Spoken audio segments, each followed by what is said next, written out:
You're on the program. Good day to you, sir. I very appreciate it. I very appreciate all what you are talking about it.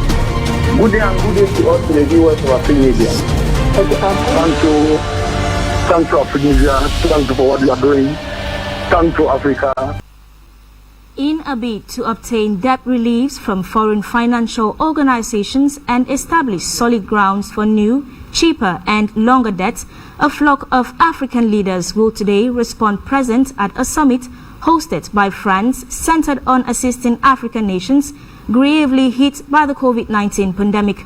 Invited parties are hoping to recover a whopping $219 billion deficit lost due to the health crisis. African nations hope to regain this amount thanks to the presence of world financial bodies like the IMF, the African Development Bank and the World Bank at the summit, a shortfall which the IMF says can affect future developments in Africa until 2023. The conference comes shortly after a meeting of African representatives dedicated to discussing Sudan's economic recovery process and reintroduce her to the concert of nations, ending 30 years of international isolation. Sudan has benefited from a $5 billion debt cancellation from France as well as other supplements. Macron's interest to secure an economic balance for African countries this time is extended to countries not colonized by France. This is justified in the unusual presence of Rwanda's Paul Kagame, Nigeria's Muhammadu Buhari, and South Africa's Cyril Ramaphosa, amongst other non-French colonies, in Paris. African leaders also are to be present at the event are Cote d'Ivoire's Alassane Ouattara, the DRC's Felix Tshisekedi, and Congo-Brazzaville's Denis Sassou Nguesso, with whom France shares a close bond. G7 and G20 members will also be present at the event. Africa's economic dependency on foreign bodies has increased over the years, despite the presence of to resolve economic difficulties in the continent. Its reliance on loans and debt relief fully puts the question the role of financial departments assigned with the task to diligently manage funds for the benefit of Africans. How then will this summit be different in addressing the economic situation in the African continent at the peak of a severe health crisis? Ladies and gentlemen, this is Views on the Continent. Good day and good day to all the viewers of African media. Thank you, African media. Thank you for what you are doing. Thank you, Africa.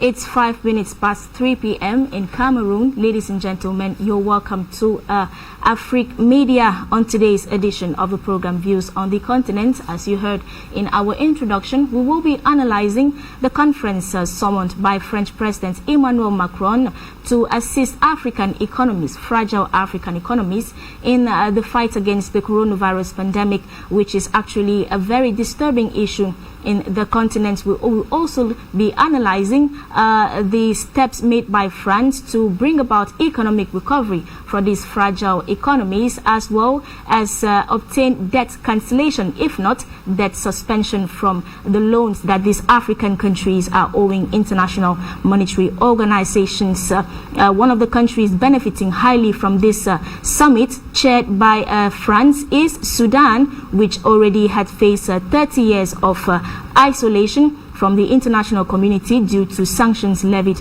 on the country by the U.S. The Sudan has already benefited from $5 billion debt cancellation, as announced by French President Emmanuel Macron, and a promise of a further 1.5 billion assistance for Sudan to completely handle her debt situation to the IMF. On today's edition, we will be receiving your contributions, comments and critics as far as the impact of this summit is concerned to Africans as a whole, and how it will further strengthen the position of France in decision making in most African countries. We will equally be sampling your views to know why France this time around extended her generosity or extended her invitation to non-French colonies which took part to in the summit that is actually taking place in Paris.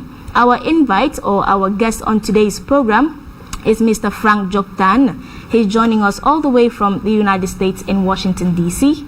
You're welcome to the program, sir. Thank you so much for having me. It's a pleasure for me to be with you and to be a part of you and to discuss about the affairs of Africa. Just to remind our viewers that you are a Pan-Africanist and a human rights defender. Ladies and gentlemen, before we dive into issues concerning this very important summit to whom many are already drawing conclusions that it is already another means for France to continue with her grip on the African economy, before we dive into these issues concerning France and African countries as far as this summit is concerned, let's take a listen to this report compiled by Louise Bidben on the development of the summit in Paris. French President Emmanuel Macron is hosting African leaders and the heads of multilateral lenders in Paris for a 2-day twin summit to find ways of financing African economies hurt by the COVID-19 pandemic and also help Sudan into a new democratic era. A conference Monday attended by several heads of state was aimed to rally support for Sudan government under Prime Minister Abdallah Hamdok in the transition after 2019 ousting of longtime leader Omar al-Bashir. Sudan's debt to the Paris Club, which includes major creditor countries, is estimated to make up around 38% of its total $60 billion foreign debt. Macron on Monday said he wanted to fully cancel the $5 billion Sudan owes it. Sudan was also taken off Washington's blacklist of state sponsors of terrorism in December, removing a major hurdle for foreign investment. France, during the summit, is equally hoping to recast its engagement in Africa, where it was once a colonial power. As a result of the COVID-19 pandemic, Africa now has a financing shortfall of almost $300 billion. The African Development Bank estimates that as many as 39 million people could fall below the poverty line this year, with many African countries at risk of debt distress because of the pandemic. The summit in Paris will bring together some 30 African and European heads of state, as well as heads of global financial institutions like the International Monetary Fund. It should be noted that some African leaders were sidelined from the summit, which has raised eyebrows on France's foreign relations. This comes at a time when there has been growing anti-French sentiment in several parts of the continent. Thanks very much, Louise Bidben, for that report. Ladies and gentlemen, if you're just joining in, you are watching the program Views on the Continent on the Pan-African Television Afrique Media. And on today's edition of the program, we are looking at the summit summoned by French President Emmanuel Macron with over 30 African leaders to discuss economic recovery in the African continent, as well as to assist fragile economies going through a tough phase as far as handling the COVID-19 pandemic is concerned.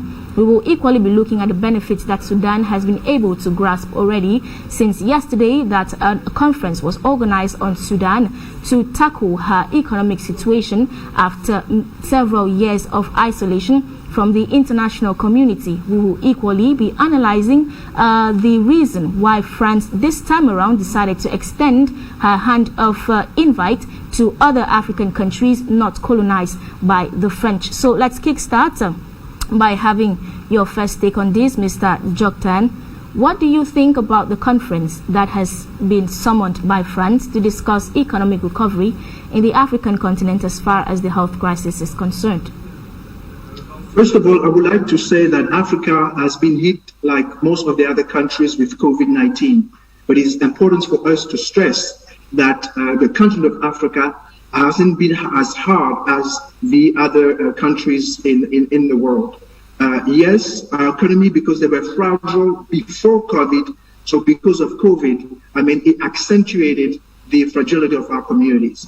But the truth of the matter is COVID-19 was more potent in Europe, United States, and part of Asia.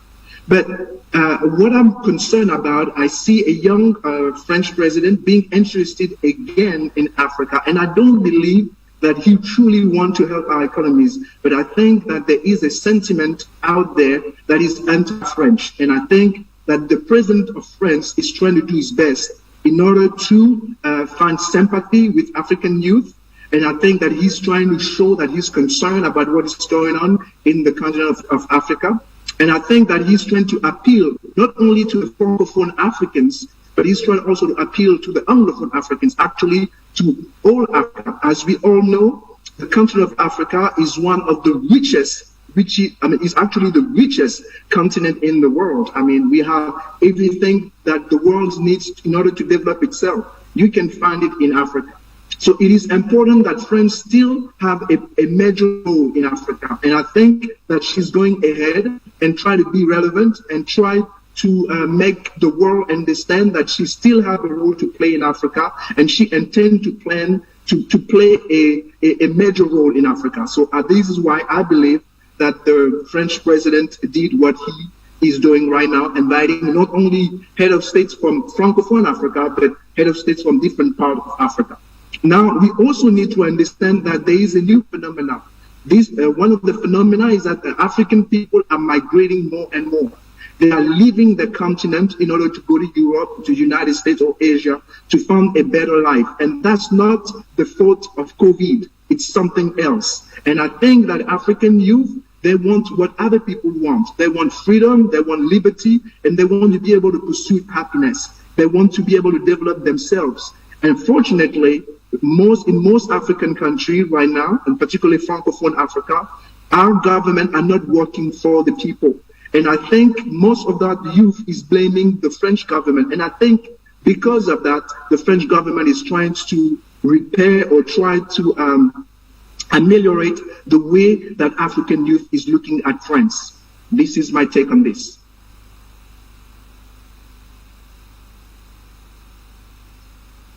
Suggestions or the view of our panelists joining us into the program, Ms. Natame Bako.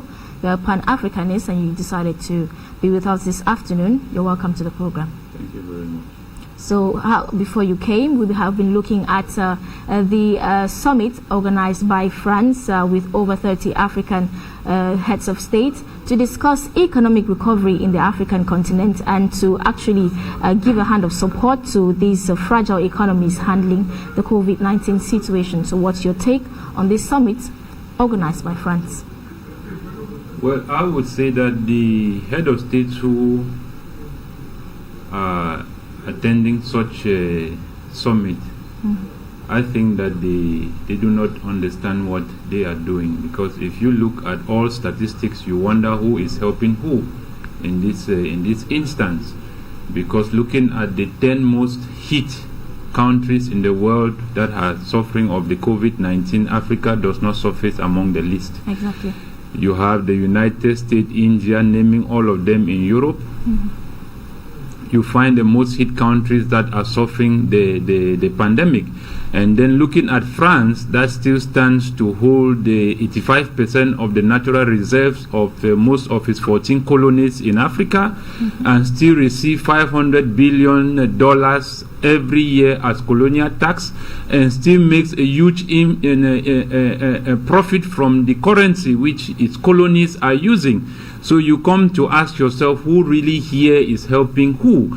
I remember when the Cameroon government wanted to construct a bridge in the economic capital here in this country.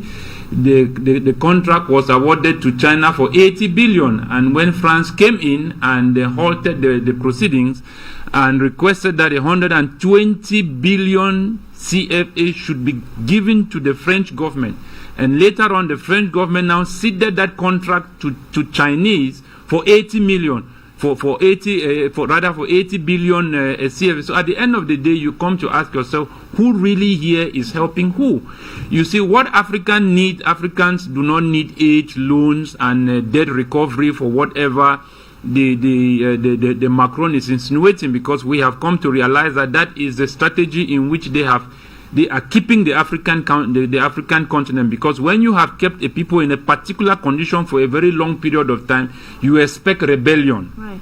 Either from the government or from the population. So these are strategies to keep maintaining the people as if these are their problems. These are not their problems. The Africans themselves should be able to process and to industrialize their own raw materials. That is the only way African can emerge. The African country need to own their own currency, have their own monetary fund in Africa, because at the end of the day, you come to realize that the structure at the level of the IMF, the United Nations, has kept Africa in a dependency mood. We talk about Sudan today, you come to realize that all the sanctions that was lifted out of Sudan, with all the conditions, it's all based on loans and aids, because the country's economy was stifled at the level of the United Nations. So you come to realize that the people have taken hostage of our economy, and this is survival of the fittest. I will tell you that clearly, that Macron is not a president. Macron is a civil servant in a nation where he renders account to the people who has voted him in power. He comes back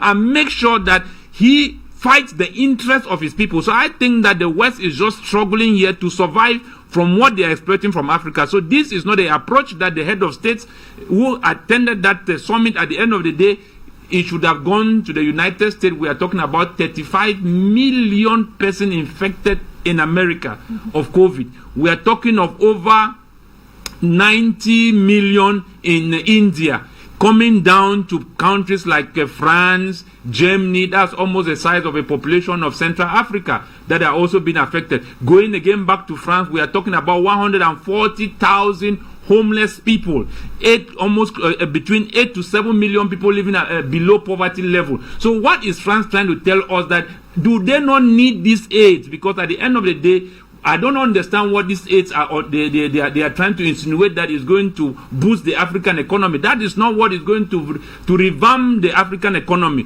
What is going to boost the African economy is the Africans themselves being able to decide their own destiny, able to decide their own kinds of systems they want to use, having to own their economy and having to have decisions over their economy. We cannot be talking here of Africa when France stands to own 85%, stands as one of the fifth largest gold reserve in the world. France yet has no gold refinery. How do you explain all of these things? They have been stifled from Africa at the expense of the population of this continent, just to keep their own race, keep their own nations up there. That's what I call kick of the ladder. Exactly. You build an empire using a people, and at the end of the day, when the people try to climb up, you remove the ladder, so that, because at the end of the day, two captains cannot stay up at the hem of power. It takes only one person. So Africa can never, as long as Africa depends on the West. And this is a strategy they had applied ever since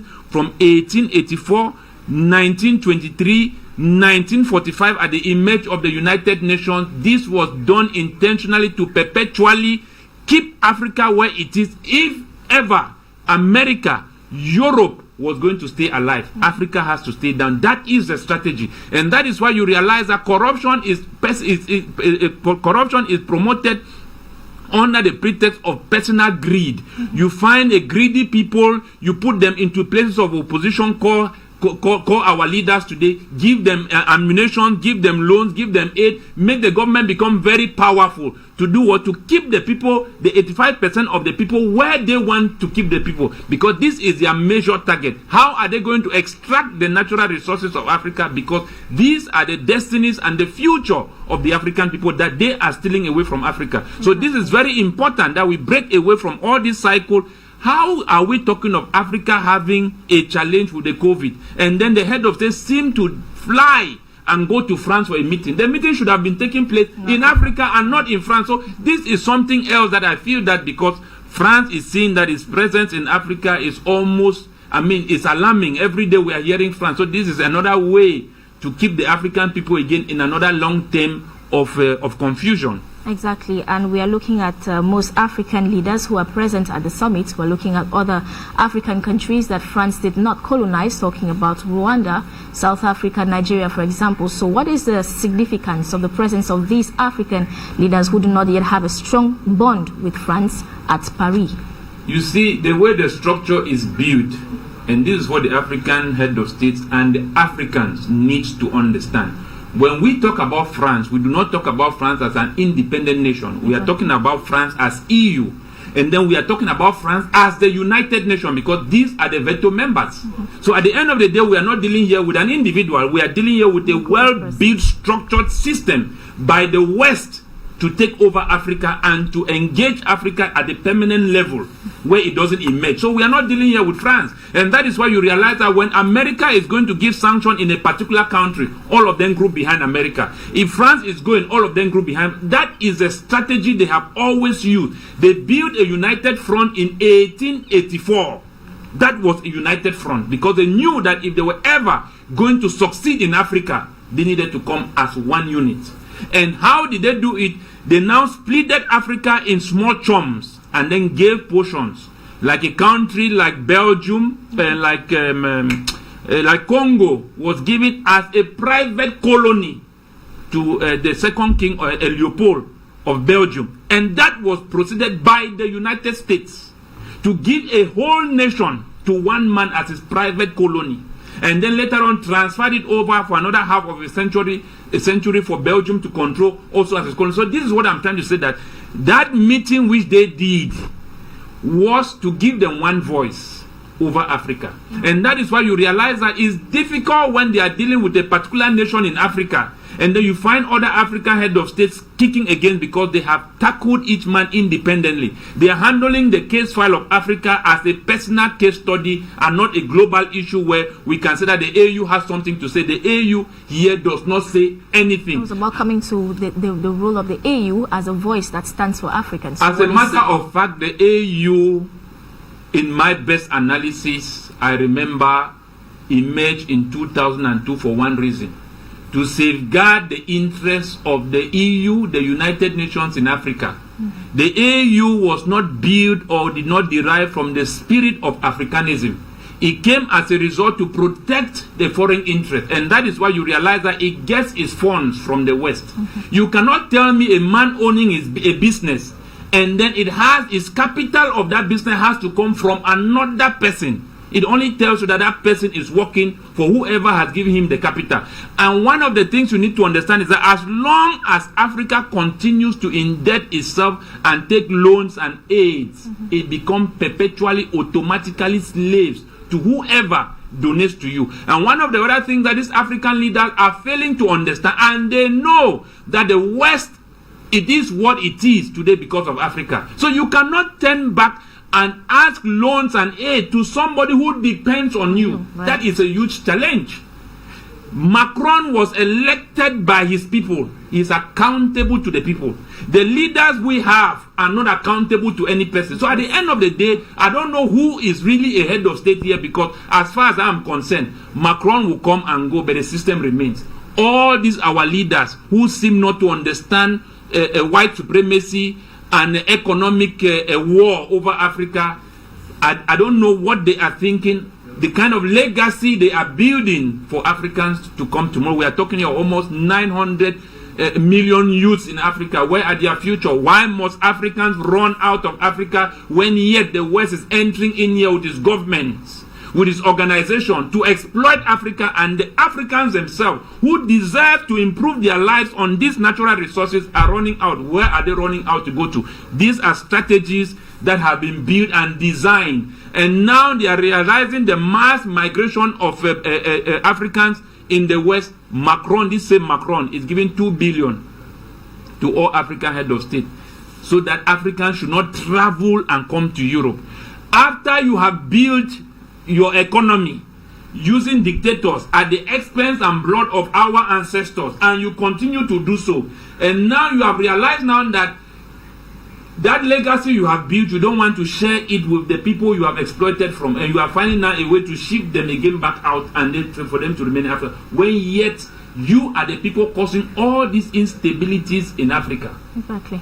Okay, thank you very much, Mr. Adrien Etemibako. Let's have your view on this, Mr. Frank. We are looking at a summit organized by France to, under the canopy of assisting African countries with economies or with finances to better handle the COVID-19 pandemic. And we are talking health in the absence of the World Health governing body, the World Health Organization. So how contradictory is this summit in the absence of this health governing body? It's very contradictory. And actually, I'm shocked to see that France is more interested in the economy of African people than in the social life and the political life of the African people. As you know, France is supporting dictatorship in Africa. And how can you have prosperity for the people of African in their continent if you impose them a leader? Most of the African countries, specifically the Francophone country, do not have presidents who are elected by their own people. There are people who are embezzling election, they are stealing election, and they are ruling by terror to their people, and they impose themselves. And the French government is supporting those regimes. So how can African can expand? How can they have strong economy? How can they prosper in their own land? Then the second thing I want to say is because of the evil that France is doing in our respective country, a lot of young Africans have decided to leave Africa and to go to Europe. As I'm talking to you right now, there's some Moroccans that were cast out of Spain, went back to their country, and because of that, Morocco decided that they will open their border. So now you have a huge wave of sub-Saharan African going into Europe. That is why Macron now is trying to repair that issue, because most of the people who are migrating to Europe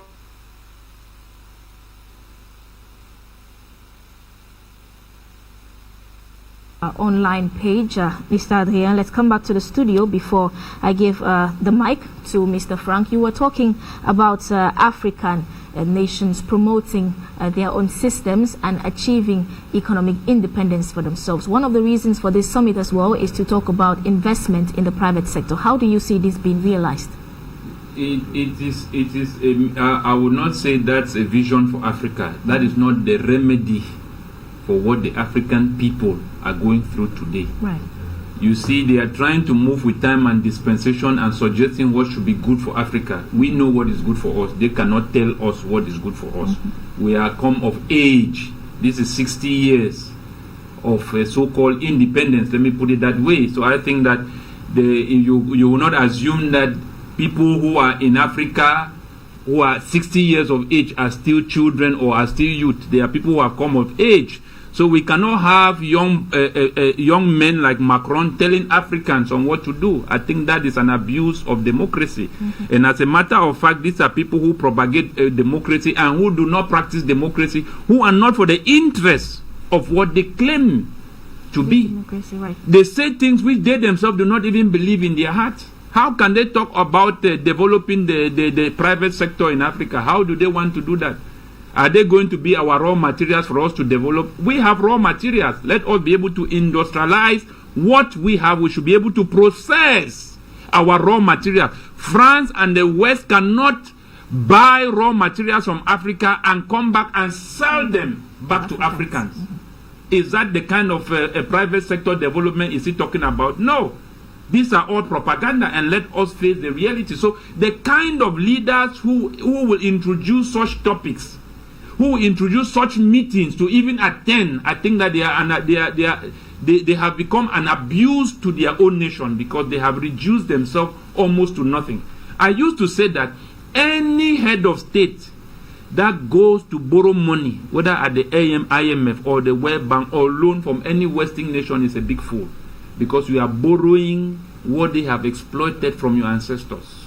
And if they were able to use Africans, as I still say, that neo-colonialism is based on African exploiting Africans at the expense of their own population to support the prices of the people in the West. So until we learn to understand that the West has used Africa becoming what it is, can we not also use ourselves? Can we not exploit our own Africans to build Africa? Dubai today, it is Africans that are building Dubai. Tomorrow, Africans will not be able to go to Dubai. Why can our own leaders, government, not use the Africans who have built America, built Europe, and built also Africa? We talk about here of these people having interest for Africa. America spent $87 billion in the war in Iraq. That money alone was enough to feed the whole world, give them portable drinking water with no stress. Mm-hmm. But they decided to use that income, that money, that capital, and go into a war that favors their own interest. This is survival of the fittest. These people are hustling. They have come to Africa to take refuge and seeking refuge in Africa as refugees and exploiting at the same time. This is what they do.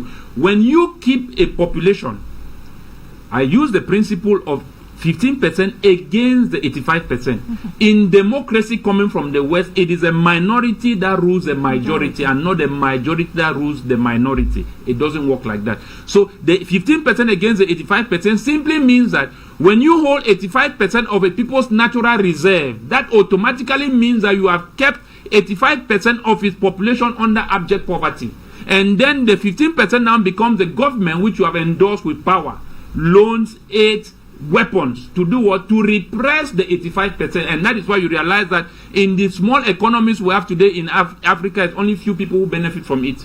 That is what I call the 15%. And the 15% is the one that works in line with the Western nation to exploit the 85%, because what they get out of Africa, it is a targeted budget of 85% that they intend to exploit from the African people. So the 85% of the population that lives in abject poverty, either you join the government to also have a small share of that exploit.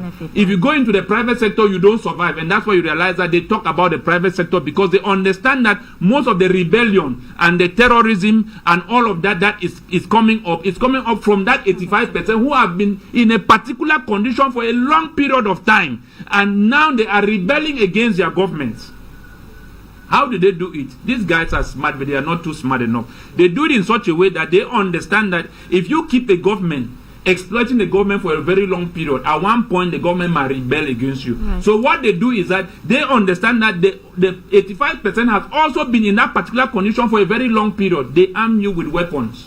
You go against your government. The government now loses its vision to come and attack you or to rebel against you and start fighting against themselves. It makes them meat and their exploit very easy for Africa. And that is why we believe and understand that what you saw happening in Central Africa, Chad, Cameroon, name them, it is all the West behind them. We don't produce weapons. The weapons we saw in Nigeria, in the hands of the headsmen, the rebels, the jihadis, the Boko Haram, those are sophisticated weapons that only those people who keep weapons at the level of the IMF as their own natural reserves.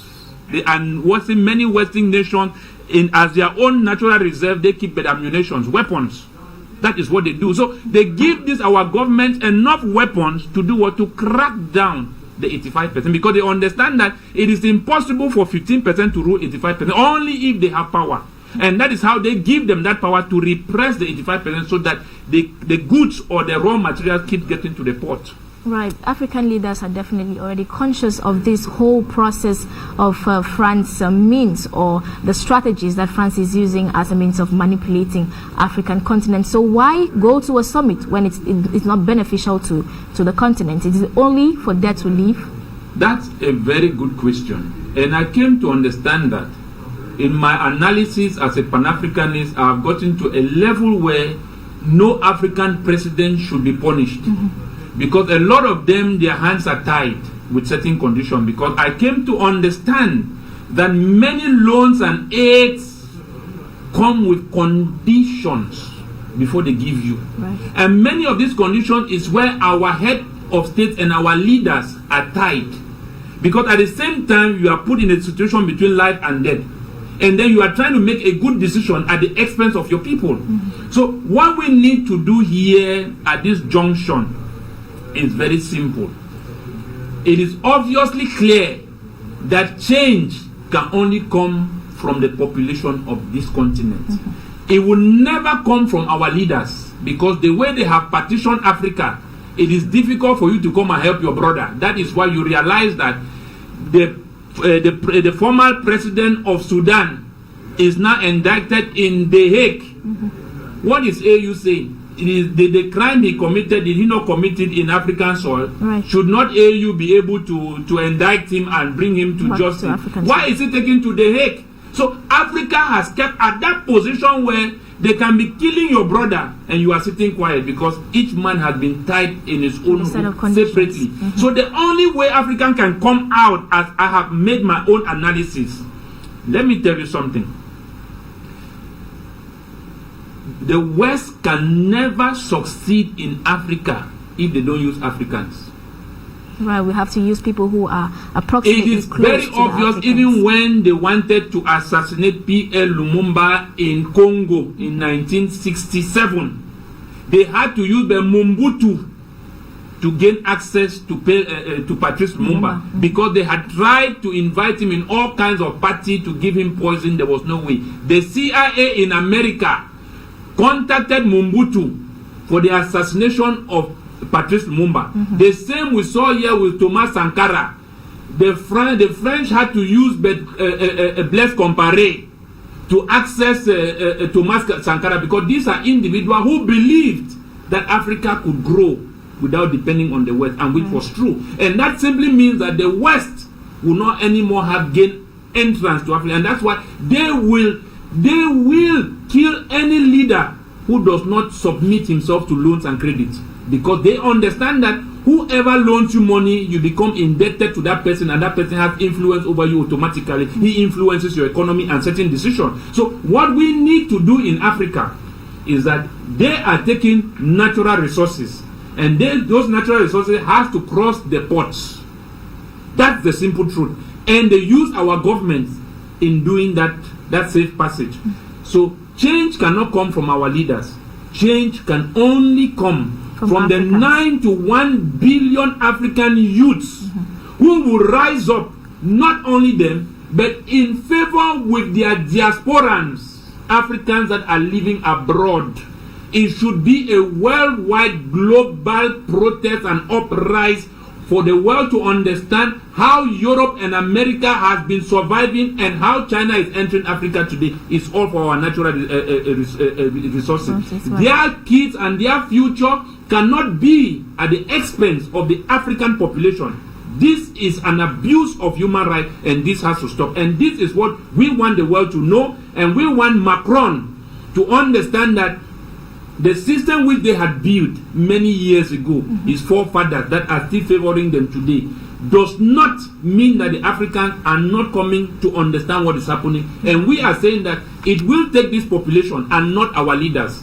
And that is why you realize that in most of our independence, many of the presidents who got their independence had to negotiate it. They were treaties, they were agreements.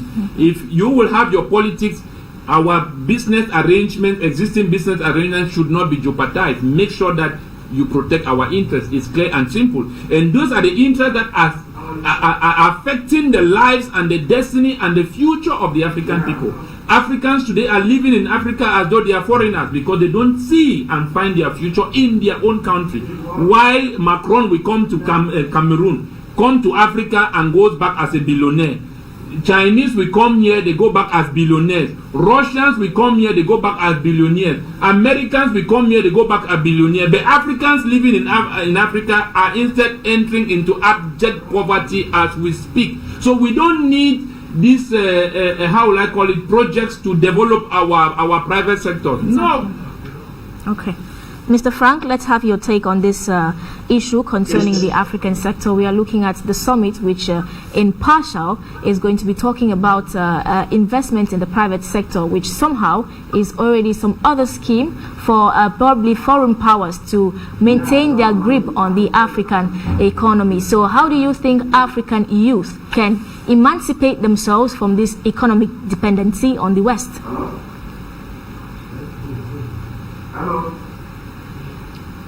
Okay. Hello? Excuse me. Yes? We have a call on the line. Hello? No, you cannot hear me? Can you hear me? Can we have Mr. Frank, please? Can we have Mr. Frank first before taking on the caller? Yeah, I am on the line. Can you hear me? Can you hear me?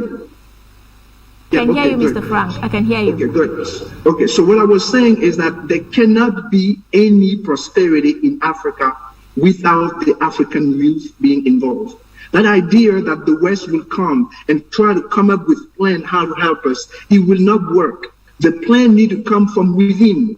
African people, we have enough brain, enough intelligent people who can think about what can we do in order to better our lives. And the fact that Europe all the time and the United States try to help us is not going to help us, because what's going on is that it only goes to the top people in the country, like the head of states, and they are using and misusing the people.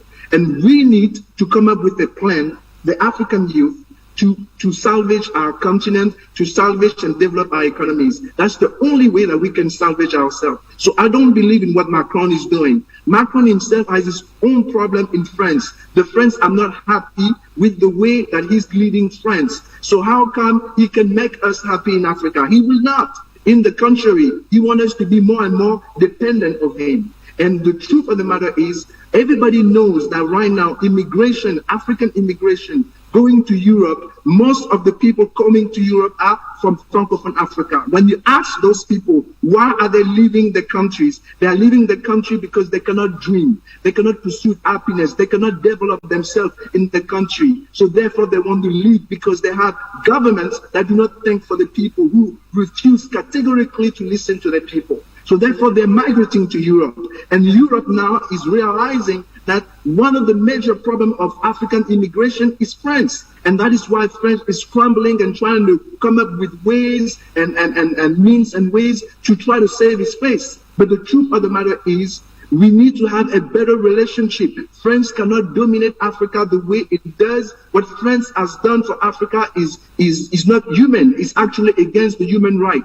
The country that says that is for human right is actually encouraging non-human right in Africa, and this needs to stop. How can you explain, for example, that in Chad, a president was killed, and I'm not a lover of Idriss Déby, and then you have a French president going to Chad to approve a young man, the son of Idriss Déby. Chad is not a monarchy. Chad is a republic. The people should have a say. The people of Chad, they have a constitution. They need to follow the constitution. But again, France went over there, and of course, they had no respect for constitution, no respect for our laws, no respect for our lives. All they're interested in is our economy, is the ability that Africans will have to contract more debt so we can be more dependent of them, so they can have more access to our resources. And this needs to stop. I really believe that there will not be stability in this world until those power realize that they have to treat us as human beings. And if they don't, then we have as a people to impose ourselves in this world as human beings, because that's what we are. Very much for that contribution, ladies and gentlemen. Let's have your take right away on this edition of the program. We have a caller on the line. Hello, can we hear you? Hello?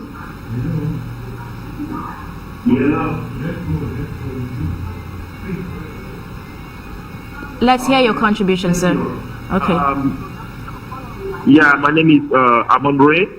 I'm calling for the United States.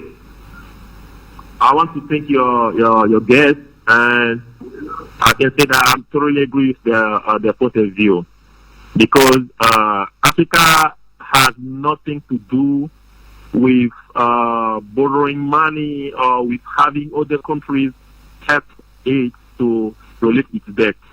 Let's take the example of the Ghanaian president, right?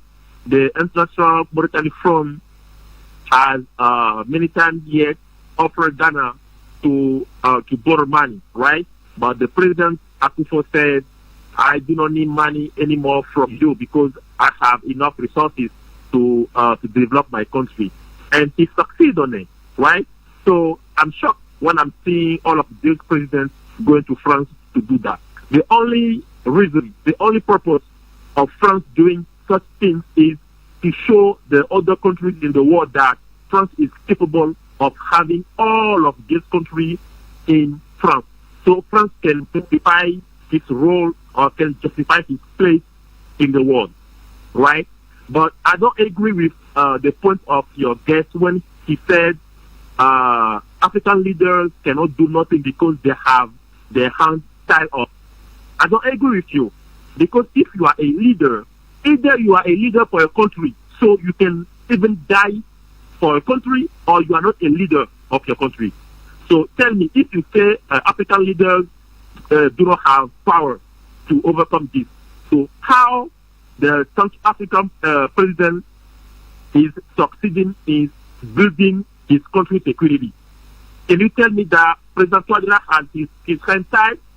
Because right now we can see that he did everything to make his country overcome terrorism, rebel group, etc. So how did he succeed on that? Take an example. Tell me how the former president of Tanzania, Magufuli, succeed on building his country. You know, so you cannot say the leader have their hands tied up. If you are a good leader, you can do everything to help your country succeed in any kind of problem. So those leaders we are seeing in Africa right now, they want their hands to be tied up. That's why they have their hands to be tied up. If you are a very good leader, you cannot say that I cannot do nothing because I'm afraid of something, or I'm afraid of those things. So let me tell you that the way that we can have to get up of all of those stuff is to have a very good leader leading African country. So those leaders we have now, they can do nothing. So we are waiting for a new generation of leaders that can help out overcome all of this issue. That's my point. Thank you very much for having me. Much, gentleman. Please, when you're calling, make sure you give us your name and where you're calling from, which is important to our viewers. Let's take on this other contributor, Mr. Maurice Martin, calling us all the way from Douala, Cameroon. Can we have you, Mr. Maurice? Good afternoon, Sharon. Good afternoon to the panelists. I am Martin calling in from Douala. Yes, Sharon. This economic recovery and debt relief being hosted by France can never ever address Africa's problem. It can never. It did not yesterday, it will not today, and it shall not tomorrow. That for decades, they actually know that the West, all of them, so far, they are united and they know the tricks they are doing. Let's not forget, we are their resource colony. And they know all these games have been well planted. So they are just dribbling us. That is why those who must rule us should be their choices, and those who adhere to the principles that they desire so far. So all this gallery that they are playing can never help us. All these, the African leaders themselves, they are not united. And most of them, they are not united. Why? Because they know that when they disagree with some of these policies of the West, they can easily be removed from the game. Most of them have just been planted there by this system in the name of politics, and so on and so forth. Then too, for them to talk of seeing how they relieve debt, economic recovery and debt relief, and so far, being hosted by France. Let France know what to do, particularly in French Africa. Let them release all our money, our savings for decades without interest. We save them a lot of money and we still go and take them in the name of loans so far. So true, they know what to do to be able to release us. Then this summit somehow can never ever be credible. Don't forget, you see, France is just somehow trying to establish ties with other African nations apart from the French territory, because they've actually discovered that their narrative is falling so hard, and they want to see how they can quickly get other areas whereby they will start be tapping from them vigorously. You see, to Sharon, we are talking at a time whereby we are actually, most of the African leaders, they are saying that, oh, we have sovereignty, we are a sovereign state, we are a sovereign state, but they call you in a different country to be able to discuss and tell you how your economy should advance and so on. Or you go and borrow money, you talk of sovereignty so far. Then to Sharon, another area too, they always tell us that what, the balance of trade. If you have to have a proper balance of trade, we must be able to do business with them so that our exchange rate somehow should be somehow measurable. But why is their own currency, in their own currency case, do they have to do business to also balance, they have the balance of trade? No. So all this has actually been planted for the African countries to remain backward so that they will have no voice in what? In the bargain of their own resources somehow. So it is time for the African country, let them come together, let the African Development Bank come together, all the nations, they come together, we support our own institutions and see how we can build our nation following our own traditions, following our own trajectories. For decades we have been into the Western system, even the politics we have been playing turn out to just be politics. Look at even in this pandemic where they say they want to see how they assist us and so on. If you look at it, you discover that most nations more affected. You have the U.S., Italy, Brazil, France, Spain, India, and so on and so forth. Most of these countries, are they also in that forum? They see how they can help them to recover? No. So all this is politics, and we are actually tired of it. And I think it is time for the African people to start getting of age to see how they can start expunging these vigorous and dubious individuals. We refer to them as leaders out of our continent, so that we regain back the control of our nation for the interest of the African people. Once more, have a nice day, Sharon and the panelists. Thank you, Mr. Morris, for that contribution. Seems we have a lot of contributors trying to share their views on today's topic. Our next caller is Mr. Lawrence from Bamenda, Cameroon. Can we hear you, sir?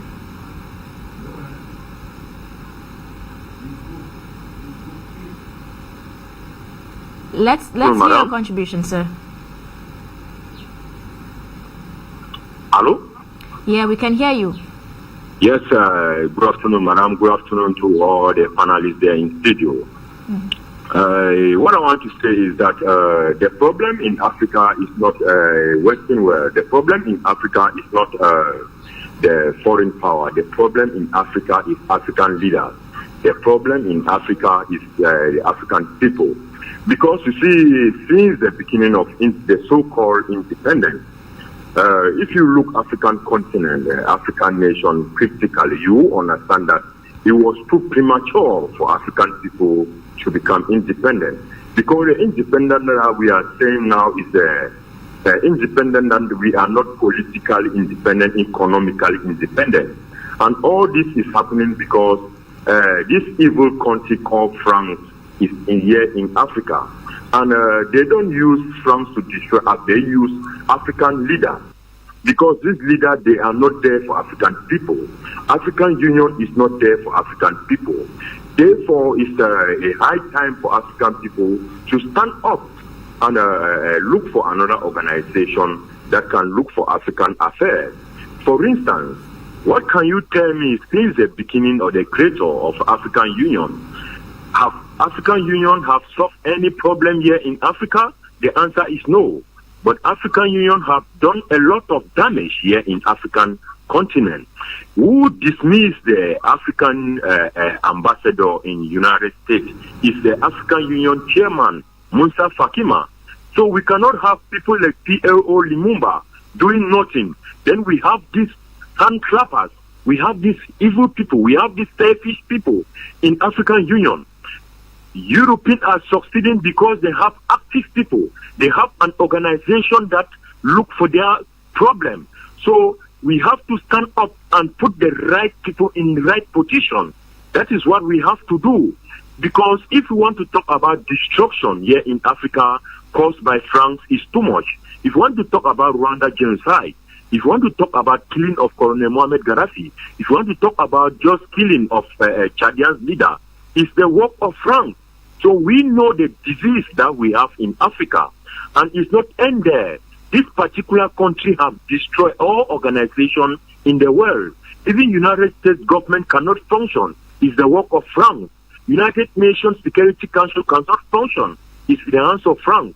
So African people have to stand up, stop talking, and go for action. A action that we have to remove France out of this continent. When we remove France out of this continent, we will be political independent, economic independent. We will fix our territory. We will fix our continent. We will put the right people in the right position. This is my little contribution. I want to use this opportunity to extend my special greeting to the journalists and technicians to this great media that stay out of corruption, stay out of intimidation, stay out of brown envelope. Tell African people what to do and where to go, so that together we will build Africa. I will also enlighten African media that genocide is still going on in Cameroon. Military of La République de Cameroon, they are still burning houses, killing women and children every day. So this is my little contribution. Thank you very much, Mr. Lawrence, for that elaborate contribution. Just to remind that whatever we do here at the House is definitely to promote African ideas and to equally bring about a balance in African activities. So, Mr. Bako, due to time constraints, we'll probably have your last take on this concerning the summit and probably what Africans could benefit despite a lot of setbacks already noticed at the summit. Like I said, there is nothing for the Africans to benefit at that summit, and like I've carefully tried to put out some few analysis for the viewers to understand that we are not equal. That is what we have been made to understand. Right at the level of the United Nations Security Council, we are not equal because we do not have veto power. So that was already clear to tell you that we are being marginalized. And coming back to our leaders, it is true that I have said there are three chains of responsibility, but at where we stand, the responsibility lies in the hands of the African population and not their leaders. You see, in most cases, the leaders who stood up to defend their people and their nation, they were heavily targeted by the West and considered as terrorists as far as the Western interest in Africa was. So when I talk about leaders that hands are tied, we are not talking of independence. They cannot tell us when we became independent. That's already a violation of human rights on its own. For you to declare that a people have become independent, honor is something that all men are born with. It cannot be granted to you. No one can give you. It must also certainly not be lost. So we all have the same honor and dignity that we're all created in the likeness of God. So it is not some other person that needs to tell you that you are mature. No, he did not grow you of age. You have come of age. So we know where we are, and we are saying that a time is now and has come that Africa, from its currency to its economy and politics, should have nothing to do with the West. And our leaders cannot take this decision right now where they stand. But there is something they can do.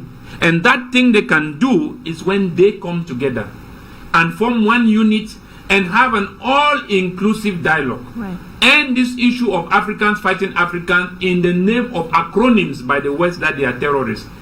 Whether it is the jihadists, go to the Sahel region, the G5 region, the people there hail these rebels. Go to Central Africa, the rebels that they are talking of, that France is there, Russia is there, killing the people of that land. The rebels what are they defending? They are defending their motherland. So, but these are people that have been classified as terrorists, and we are fighting them. And that was the same thing that I complained here last time about the president of Chad, the same president in Cameroon, and many other presidents. We should stop the issue of in-house fighting. Go into all-inclusive dialogue at the level of our leaders and at the level of our population. We will succeed. Right. It's as simple as it is. Okay. We will succeed. Thank you very much, Mr. Adrien Atemibako. Let's have your last take on this, Mr. Frank. What can Africans benefit from this summit, despite the setbacks that are already being noticed, and many people are already condemning the summit, saying that nothing positive is going to emerge from such a summit. So what's your last take on this? I do agree also that nothing will come out of this summit because the majority of the African people are excluded. You cannot take leaders and think about a solution and neglect the aspiration and the will of a people of a whole continent. And that's what France is missing. And the truth of the matter is the African people have been trying to express themselves. Each time when they have opportunity to vote, they are trying to put in power the person that they want. But unfortunately, the president who's in power remain in power with the help of France. So if France wants to help Africa, she needs to tell the truth. In other words, the person who didn't win the election cannot govern our countries, but the person who did win the election should govern our countries. That's the first step. The other thing is that, yes, the hands of our leaders, I agree with my brother, are tied. And they are tied. Why? Because France allow people who are not loved by their people to be in power. So therefore, those people know that if they're not in a good term with France, and they will see the wrath of their people. So they are looting and they are selling their countries to friends or to any other power. So what we need to do, we as Africans do our very best that we elect our leaders, and that the leader that we elect, we make sure that that leader will fight for the interests of the people who elected him. And when we do that, it is also our responsibility as a people to protect our leaders, because too many times our good leaders who have love for Africa, who wanted to develop Africa, has been cut down. And I think the time has come that this needs to stop. African people, I think we can do it, and the history has shown that we have done great things in the past. I believe that we can do great things today, but we need to come together. We need to think Africa first, and that idea that everybody will get rich at the expense of the Africans should stop. Raw materials are in Africa, therefore the first people who should enjoy of those resources are Africans first. I'm not saying that we're not going to share with the rest of the world, but what I'm saying is that I'm tired and I refuse that the West come and exploit a people and salute and steal, because that's what they're doing, and then they come around and say that they want to help us. No, African people, we need to think as one, and together we will be able to succeed and make of this great continent a great continent respected by others. Thank you very much, Mr. Frank Joktan. Thanks for accepting to be with us this afternoon. We hope to see you on our subsequent editions. Thank you to Mr. Atemebako for being with us this afternoon. Thank you, ladies and gentlemen, for being with us. Stay tuned to more programs on the Pan-African Television.